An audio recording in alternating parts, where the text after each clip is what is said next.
What's up guys, welcome to Mobeng's Review. I'm your critic Phil, and today we are going to talk about Marco Polo. Now many of you who have watched the show prior to this review have noticed that it's really similar to Game of Thrones.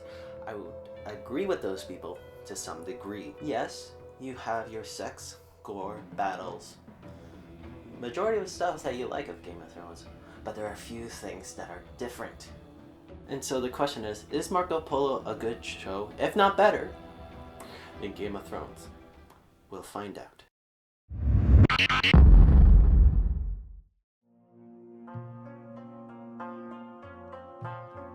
Our story begins with a young Marco Polo with his father entering in the palace of the great Kublai Khan. And so, after a long voyage, his father does what a noble father would do. And most dear to me. But if it pleases your greatness, you may take him as your man and servant. What do you wish in return? The opportunity to pay tribute to my Khan from my journeys along the Silk Road. And now Marco Polo's father gives him up to Kublai Khan as prisoner for the Merchant Silk Road. And so you think to yourself, this entire show would revolve around Marco Polo adapting to his new surroundings in Mongolia. That is in fact false. There's actually a second plot revolving around Kublai Khan facing Jin Sadao's army, as this is where you can draw a comparison to Game of Thrones, as both sides are playing a very dangerous game, where the victor will survive and the loser will die horribly. Now, when you think I draw a comparison to Game of Thrones, you think it'd be great, right? No, not even close. My problem with this plot is the way they execute it, such as the family dynamic, which is honestly some of the worst parts about this show. It is poorly executed, and it's very generic, and they never even resolve it in the end. But on the bright side, there is a second season, and I hope they could fix that. Another gripe that I have is its pacing, as some of the very first episodes are very poorly paced. And because you have to consider that this is a Netflix show, that you think that the pacing would be great, right? No. Because when your first few episodes does this, it's gonna go bad to the audience to begin with.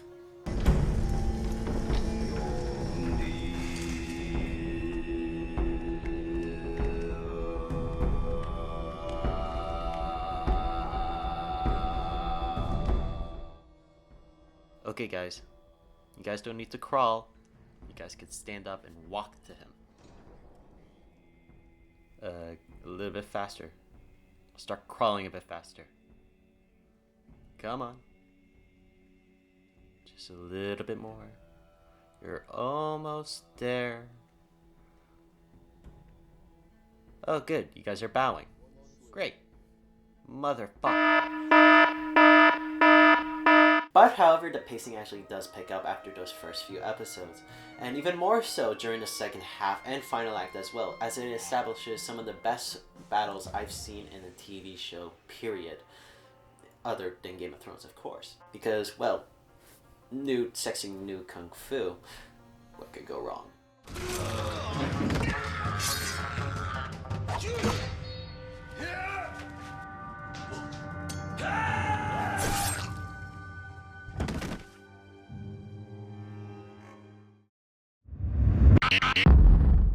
Now the characters in the show are actually very good. First off, let's begin with Marco Polo, played by Lorenzo Richelmi, who actually does do a very good job with playing a young Marco Polo.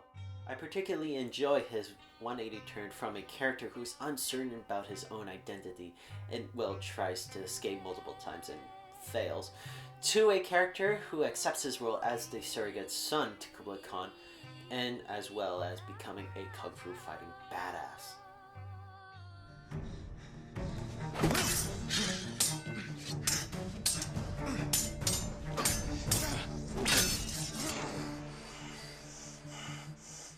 However, he's not the best character in the show. The best character and title belongs to, well, Holy oil from the pontiff who wishes to spread Christianity throughout my lands. Is this not the same Pope who has called me the spawn of Satan? I will say this and you will listen. Christianity is welcome in my kingdom, as is Buddhism, Judaism, Islam, and the eternal blue sky of my grandfather, Genghis Khan, descended from a wolf.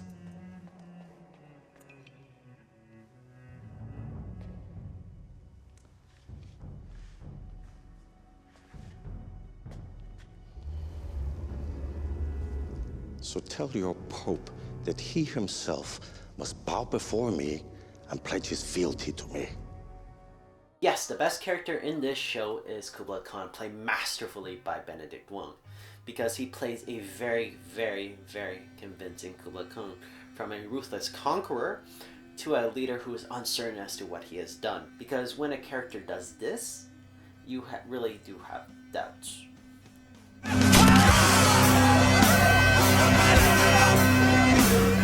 Now, the supporting cast is actually very large as compared to Game of Thrones, and the show actually does evenly give them enough screen time for them to get some development and some likability to them. An honorable mention does go out to Jin Sedao, played by Chin Han, who plays the main villain of this first season, who plays a character who you would love to hate. But however, he is a two-dimensional character, given that he's trying to protect his fellow countrymen, and however does it in the most dirtiest ways possible. But anywho, if you're not interested in the storyline at all given by this review, I would certainly recommend this show just by the characters alone, as there's certainly enough entertainment value there, although it is second to none as to what's upcoming next. Before filming the show, Netflix made the decision to put a lot of money in Marco Polo, and it even rivals that of the budget of Game of Thrones. As a result, the show's set pieces, costumes, and fight scenes are absolutely terrific, as you can see the amount of quality and effort, and also money, that they put into them. Now, the show's soundtrack is another story in of it itself, as it is a mixture of Mongolian and Chinese music. Now, as a person who doesn't listen to that kind of music, I would honestly download it if I ever find out the names of them. And certainly, this show's opening is nothing to laugh about, as it is certainly well animated, as it's given the illusion that somebody's painting it with a Chinese brush. And well, very well, honestly.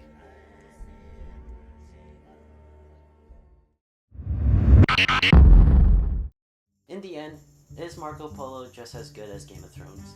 No. Is it a good show? Yes, because as of right now, it is only the first season, and with the confirmation of a second season, it can certainly improve on it. And so, I give Marco Polo Season 1 a 3 out of 5 stars and give it a TV recommendation to watch it whenever. Now, although you can watch the entire season immediately on Netflix, watch it during the Game of Thrones hiatus period, as you will certainly appreciate it more, as I did. A show similar to this one that I absolutely recommend is the critically acclaimed and beloved Game of Thrones, which is something you should absolutely watch right after Marco Polo. And so, that comes to the end of my first video review.